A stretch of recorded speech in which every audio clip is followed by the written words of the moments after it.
Back to the black screen. You feel me? Everybody that's been following day one, you know what this is. Now, I got a couple of videos talking shit about Triple H, but I told y'all, Bill Alfonso, I'm on nobody's side. I'm going to tell you when you're doing things right, and I'm going to tell you when you're doing things wrong. Now, this is a video about who has been elevating under the Triple H regime. And I do got a list because I had to look at the roster. This is my personal opinion. Now, you might have different people. Your numbers might be even different, which is okay. But I do got a top 10, and I even got honorable mentions. So let's get straight to it. By the way, like, share, subscribe, dislike, all the good shit. Pat yourself on the back. There's nothing wrong with telling yourself you're doing good. You might not got the supportive team around you telling you you're doing good some that time. It's okay for somebody to tell you, yo, you doing good. If nobody else is telling you that, I'm going to tell you that right now. You doing good. All right. So, I'm going to mention the honorable mentions before I get to number 10. Like I said, this is my personal opinion. So, number 1, I think it should be kind of obvious who's been thriving under the Triple H regime the highest. That's the WWE champion, Cody Rhodes. All 2023, he had that good run and all the bloodline shit going on. He dethroned the bloodline domination and all that. So you know the story. This ain't about if he's a good champion right now. He's champion still right now. So it doesn't really matter if it was a good title run or not. That ain't the point here. Under the Triple H regime, Cody Rhodes has been thriving for sure as number 1.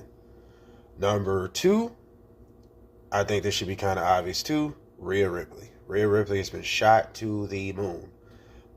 She's like the female Terminator. I'll be back. And for sure, she's been doing nothing but kicking ass. The girl don't lose for shit. She is one of the biggest stars under Triple H for sure. You know, her Liv Morgan was having a good feud, decent feud all year. You know, so a lot of TV time, a lot of time. So a lot of memories they made. So I think Rhea Ripley is number 2 that's been thriving under the Triple H regime. Now, number 3. Now, this could go to a few people, but I think for sure Jey Uso is number 3. He did just win the Royal Rumble, and before that, Jey Uso, we seen the rise of the yeet shit, you feel me? And he's extremely over. Can't deny that. The crowd fucks with him, with all the air fanning and stuff. So, Jey Uso for sure has been thriving under the Triple H regime. Like I said, he is a Royal Rumble winner of 2025, so that made it even better. I would have had him in the list even if he didn't win the Rumble because you can't deny how over he is. So, Jey Uso is number 3 to me. Number 4. Now, like I said, this could go to a few people too, but this is another guy I think really elevated under Triple H regime, which is LA Knight. Now, I know he lost his United States title against no momentum Nakamura, but he's still more over than Nakamura without the title. So, Nakamura. LA Knight still gets some of the best reactions in the company. So, I think LA Knight will definitely get the title back. I mean, it only makes sense. I believe Nakamura is just a transitional champion until they find who they want to take it from him. Either LA Knight or Carmelo Hayes, I'm hoping. But LA Knight, number 4. I had to put him at number 4. Number 5, it's Tiffy time. You can't deny Money in the Bank. All 2024, she had a good year. Money in the Bank. The story she told with Nia Jax. She's the WWE champion now. So, I mean, what more of an elevation can you get? She was a heel that became a face. People just liked her, you know. And it started on that Elimination Chamber. So, Tiffy time is number 5, in my opinion. Now, this might be a controversial one, a little bit. I think Liv Morgan is number 6. Now, I know Liv Morgan had a good year as well in 2024. But that's just my opinion. I think Liv Morgan is finally, usually I wouldn't even have her in this list, but I can't deny that she has elevated. She feels like a much bigger star right now. And she was just world champ. So that's why I said it might be kind of controversial that she's probably not number 5, but I told you this is my list, so it don't really matter. Make your own list in the comments, please, who you think is elevator on Triple H. But I think Liv Morgan for sure is number 6. She really elevated under Triple H. She's really prospered under Triple H. She feels like a bigger star under Triple H. So that's my opinion on that one. Number 7. She's your queen to be. Nia Jax.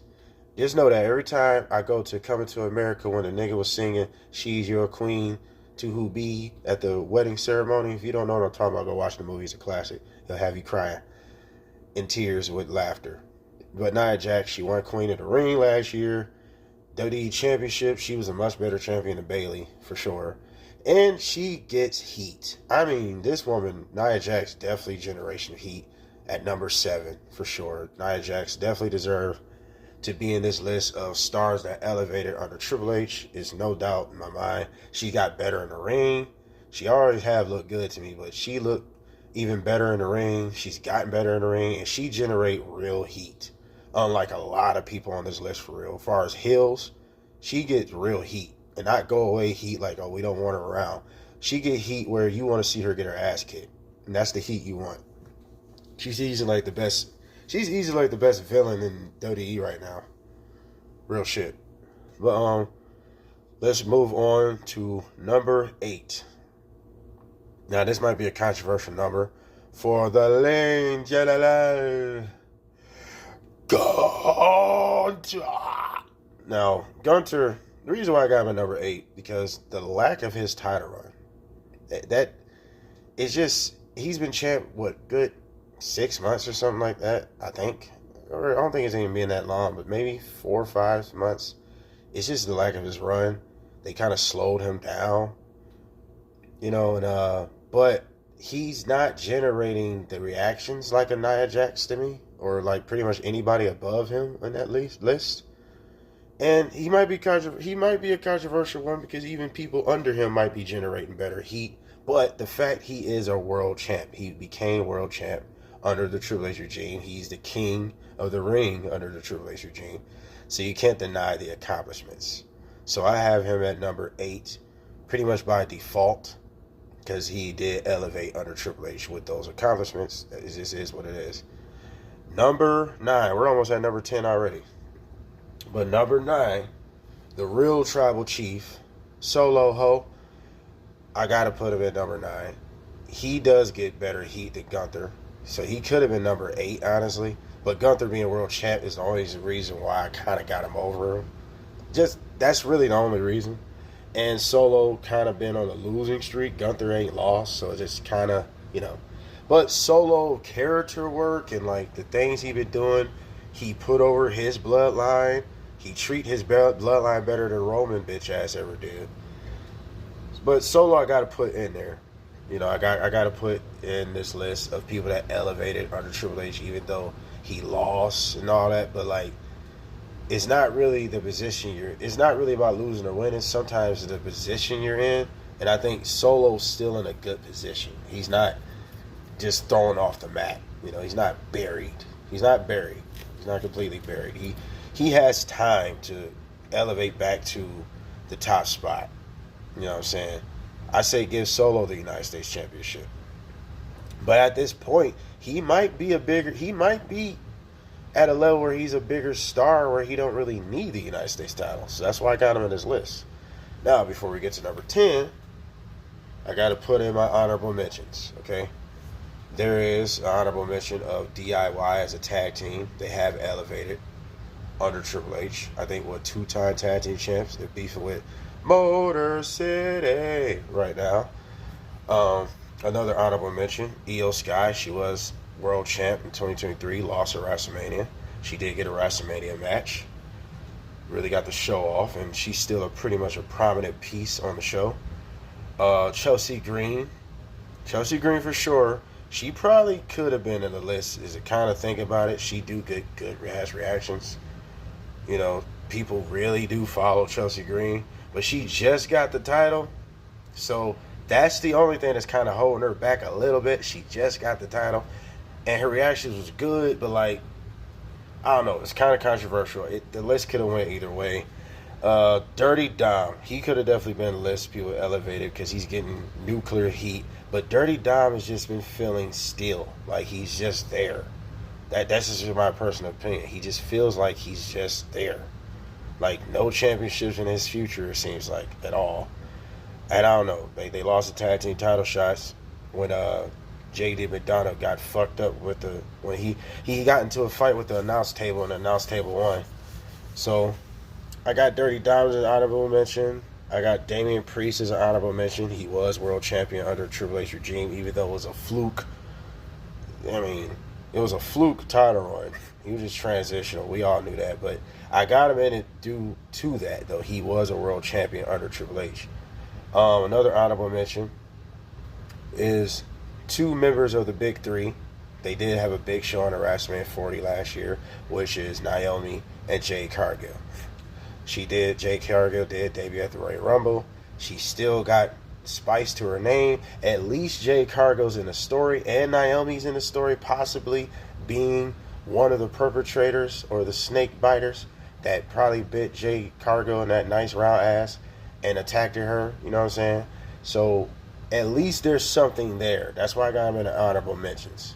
You know what I'm saying? People that kind of elevate. And Naomi is basically the interim tag team champion until Jade Cargill gets back. So that counts for a win for Naomi. But now, number 10, that's my boy Bron Breakker. He is a two-time Intercontinental champion in a short period of time.